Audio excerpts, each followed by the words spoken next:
台湾话艺术水阁好，国情解说2句话含你做参考。解说，解文说字。好朋友，咱知影讲现代工商社会好野善有政策，毋是干那现代封建制度的环境更加免讲。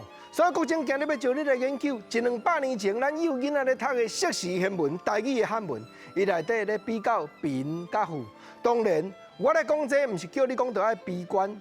颠倒是要讲，你就要理解。头一句咱来讲7字的，顶句讲贫无达书将金争，下句讲朋友高人雪遥远，表示讲咱伫咧散车的时阵，无迄个好心人讲摕金银财宝来相送，无啦。啊，毋过若好野人咧艰苦，有迄个高人来相报远头，一贴叫你开得10万、20万，这个病要甲你治较好。当然，这100-200年前封建社会环境的事故，安尼咧讲。不过国情头拄我咧讲，是要劝你开化，劝你理解，毋是要劝你闭关。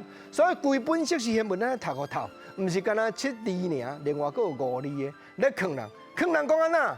劝人讲妒财莫妒失，怨生莫怨死。意思讲吼，阮妒人好嘢，我未必然会当欺骗你，讲你毋对，因为这人之常情嘛。啊，毋过吼，你怨妒人好嘢，毋通连人食好，你都怨妒呢？因为人讲第一是食，第二清，咱人食清是半生成。嘴食面，毋免伤计较。看伊食好，你若连安尼都咧怨妒，安尼你无理解。啊，下句讲的啊，讲怨生莫怨死。我甲即个人都明明有冤仇，在生的时阵，伊安尼甲我枉屈，甲我欺负，叫我食罪。但是有一天，伊目睭开落去啊，你毋通继续甲怨叹。人生到讲食，人伊都路站行到结束啊。你怨恨的心嘛爱放落，嘛爱看互开。所以硕士汉文国情今日扣这个字句是咧劝你看互开，叫你讲妒财莫妒失，怨生莫怨死哦。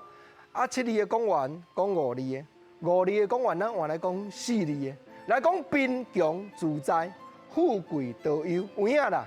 好野人有好野人的烦恼，艰苦人有艰苦人的快乐。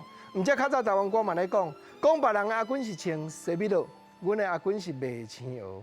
人叫阮是青蚵仔嫂，要食青蚵仔免惊无。阮兜逐工都有青蚵仔通好食。毋过恁人穿西米露好野人，阮人若无塞青蚵仔车出来卖吼，恁也无通食啦。一人有一人的快乐，做人毋通伤计较啦。